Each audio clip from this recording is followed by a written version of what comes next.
কুসুমকে এবার সপাটে ঠাটিয়ে এক চড় মারল আয়ুষ। হ্যাঁ বন্ধুরা, ভিডিওটা লাইক দিয়ে দেখতে থাকুন। যে মুহূর্তে কিনা তৃষা ওর ভাই এবং বৌদির বধূবরণের অনুষ্ঠান সম্পন্ন করে, ঠিক তার পর মুহূর্তে কুসুম স্যামের বাড়িতে পা দেয়া মাত্রই যখন আয়ুষ এক পর্যায়ে নিজের উপরে সম্পূর্ণরূপে কন্ট্রোল হারিয়ে এক পর্যায়ে কুসুমকে ঠাটিয়ে এক চড় মেরে বলতে থাকে যে নির্লজ্জ দুশ্চরিত্র মহিলা, কোথাকার লজ্জা করলো না? এত নির্লজ্জ বেহাই, এতটা নিচে তুমি কী করে নেমে যেতে পারো বলো তো কুসুম? তোমার লজ্জা করলো না একবারে যে তুমি আরেকজনের বিবাহিত স্ত্রী?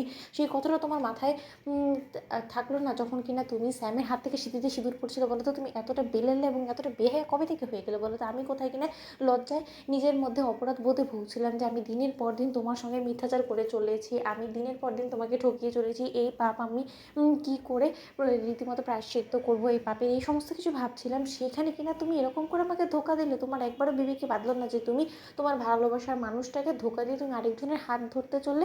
এবং কিসের অভাব দিয়েছিলাম আমি বলো তো? তুমি আমাকে স্বামী হিসেবে না হয় নিজের করে নাই পেয়েছো এখনও পর্যন্ত, কিন্তু তাই বলে তুমি অন্য কারো হয়ে যাবে, নিজেকে অন্য কারো জন্য উজাড় করে দিবে? এইটা এই দিন দেখার জন্য কি আমি তোমাকে বিয়ে করেছিলাম? আমি তো তোমাকে ভেবেছিলাম যে তুমি আর যাই হোক না কেন আমাকে ছাড়া নিজের জীবনে অন্য কাউকে জায়গা দিতে পারবে না। শেষে কিনা তুমি এরকমভাবে আমার মুখ পোড়ালে, আমার বিশ্বাসে এরকম করে চরম এক ধাক্কা দিলে। ঠিক সেই হিসেবেই স্যাম যখন বলতে থাকে যে মিস্টার আয়ুষ্মান গাঙ্গুলি, ভুলে যেও না কিন্তু যে কুসুম এখন আমার স্ত্রী, ও হলো কে আমার স্ত্রী, এবং আমার স্ত্রীর গায়ে তুমিও এরকম করে গায়ে হাত তোলো কোন সাহসে বলো তো? তোমাকে এই অধিকারটা কে দিয়েছে? তুমি ভুলে যাও না যে আমি তৃষার জন্য তোমার সমস্ত ব্যবহার বরদাস্ত করলো, আমার স্ত্রীর প্রতি তুমি কোনো রকম কোনো অমানবিক আচরণ করবে সেটা আমি মাথা পেতে মেনে নেবো। ঠিক সেই সময় কথা বলা আমাদের তৃষা যখন বলতে থাকে যে আয়ুষ, সেটা আপনার কী করলেন আপনি? বলুন তো এটা কেন করলেন? আমার বৌদিকে এরকম করে আপনি চড় মারলেন কোন সাহসে বলুন তো? এটা কিন্তু কোনো মতেই মেনে নেওয়া যায় না, এটা কিন্তু কোনো মতেই কাম্য ছিল না। ঠিক সেই সময় আয়ুষ যখন বলতে থাকে যে সারা তৃষা, তুমি কি মনে করেছো বলো তো? তুমি ওকে বৌদি বৌদি বললেই কি